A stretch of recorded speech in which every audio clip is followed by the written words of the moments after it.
সাজা ভোগ করতে বাধ্য করেন। আগামী বাজেটে বিড়ি, সিগারেট সহ বিভিন্ন তামাকজাত পণ্যের উপর কর বাড়িয়ে তামাক নিয়ন্ত্রণে একটি সমন্বিত উদ্যোগ নেওয়ার তাগিদ দিয়েছেন বিশেষজ্ঞরা। তারা বলছেন, প্রতি বছর মানুষের আয় যে হারে বেড়েছে সে হারে বাড়েনি তামাক পণ্যের দাম।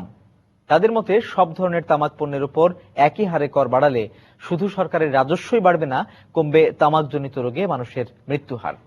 তাহসিন আজিজের রিপোর্ট। বিভিন্ন গবেষণায় দেখা গেছে, অন্যান্য দেশের তুলনায় দাম কম হওয়ায় এদেশের 43% মানুষ প্রতি বছর ব্যবহার করছেন 8,000 কোটি টাকার বিড়ি, সিগারেট সহ ক্ষতিকর তামাকজাত পণ্য। এসব পণ্যের উপর কর কাঠামোর দুর্বলতা এর অন্যতম কারণ বলে মনে করেন বিশেষজ্ঞরা। 2013-14 অর্থ বছরের বাজেট বিশ্লেষণে দেখা যায়, সস্তা, মাঝারি, উচ্চ দাম ও সবচেয়ে দামি সিগারেটের মূল্য স্তরে উল্লেখযোগ্য কোনো পরিবর্তন আসেনি। বিড়ি ও সব ধরনের সিগারেটের উপর অপরিবর্তিত রয়েছে সম্পূরক শুল্কের হার। অর্থনীতিবিদদের মতে, তামাকজাত পণ্যের মধ্যে মানুষ বিড়ি ও সিগারেট ব্যবহার করে সবচেয়ে বেশি। কাজেই সিগারেটের উপর থেকে সব ধরনের মূল্যস্তর উঠিয়ে দিয়ে তামাকজাত পণ্যের উপর একটি অভিন্ন কর কাঠামো তৈরির পরামর্শ দিয়েছেন তারা। বেশি দামেরটা যখন কর বেড়ে গেল, তখন কম দামটা চলে যাচ্ছে অনেকেই, যাদের আয়ের সঙ্গে সঙ্গতিপূর্ণ না, কিন্তু তারপরেও এটা অভ্যাসটা যাচ্ছে না। কাজে এটা সব সমান করে দেওয়া উচিত আমি মনে করি, যাতে যে বেশি দামেরটা যদি ক্রয় করতে না পারে, তাহলে কম দামেরটা ক্রয় করতে পারবে না।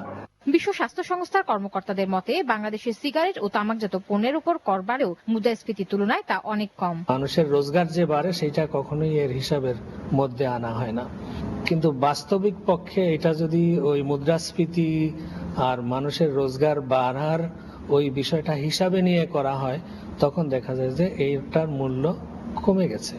স্বাস্থ্যমন্ত্রী বলেন, তামাক ব্যবসায়ীদের স্বার্থ নয়, বরং জনস্বাস্থ্য রক্ষায় তামাক পণ্যে কর বৃদ্ধির প্রয়োজনীয় সুপারিশ করবে স্বাস্থ্য মন্ত্রণালয়। আমি তো কোনো টোবাকো কোম্পানির স্বার্থ দেখবো, আমি দেখবো জনগণের স্বার্থ দেখবো। সেক্ষেত্রে আমাদের দিক থেকে যদি সুপারিশ দিতে হয়, তাহলে অবশ্যই আমি বলবো কর বাড়ানোর জন্য বলবো।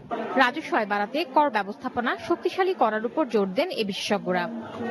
তাহসিনা জেসি, সময় সংবাদ, ঢাকা। দেখছেন মধ্যরাতের সময়, সঙ্গেই থাকুন।